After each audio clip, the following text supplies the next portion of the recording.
কাৰ্যবাহী সদস্য আছিলে, এতিয়া নাই। ৰাইজে ৰজা, এতিয়া ৰাইজে ৰায় দিব।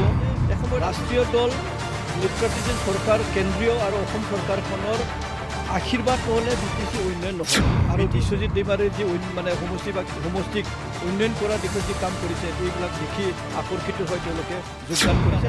উইথড্ৰ কৰাৰ পিছতে মই গম পাম যে তেওঁ উইথড্ৰ কৰিছে বুলি। কিন্তু এটা তেওঁলোকে শুভেচ্ছা থাকিল। আৰু যদি ভাৰতীয় জনতা পাৰ্টি যোগদান কৰিব বিচাৰিছে, তেতিয়াহ'লে মোৰ চৰকাৰ, কাৰণ মুহূৰ্তত আমি ভেৰগাঁও মহকুমা হেডকোৱাৰ্টাৰত আমাৰ নিৰ্বাচনৰ প্ৰচাৰ চলাবৰ কাৰণে যি অস্থায়ী কাৰ্যালয় লৈছে, সেইটো মুকলি কৰিলোঁ। আজি ৰাইজে সুন্দৰভাৱে অংশগ্ৰহণ কৰি উৎসাহ যোগাইছে ভাৰতীয় জনতা পাৰ্টিক, যাতে অহা 22 তাৰিখত বিপুল ভোট প্ৰদান কৰিবৰ কাৰণে তেওঁলোকে যি নিৰ্ণয় লৈছে, আজি তেওঁলোকে ওলাই আহি মানে ভাৰতীয় জনতা পাৰ্টিক ৰাইজক সেৱা কৰিবৰ কাৰণে তেওঁলোকে সুবিধা প্ৰদান কৰিছে।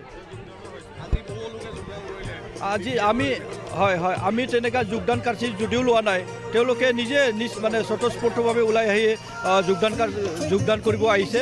ভাৰতীয় জনতা পাৰ্টিৰ নীতি আদৰ্শ তথা আমাৰ কৰ্মদক্ষ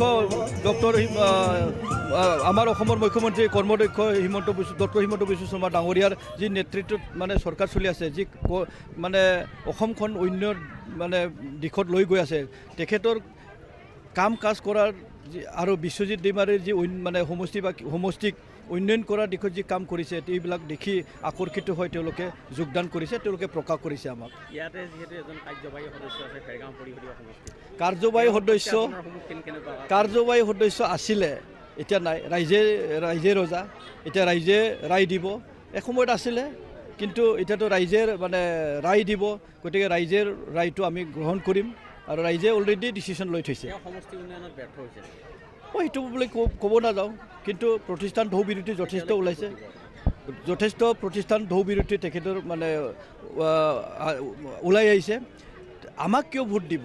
কাৰণ BTC বাকীয়ে বুজি পাইছে যে ৰাষ্ট্ৰীয় দল, নেতৃত্বাধীন চৰকাৰ, কেন্দ্ৰীয় আৰু অসম চৰকাৰখনৰ আশীৰ্বাদ নহ'লে BTC উন্নয়ন নহয়।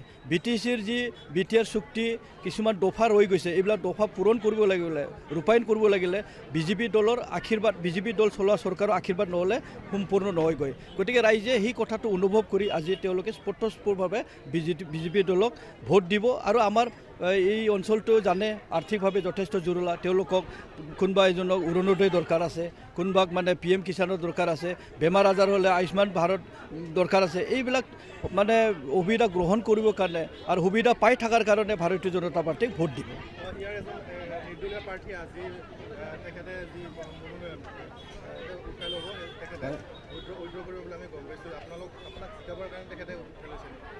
নহয়, এইটো কথা নহয়।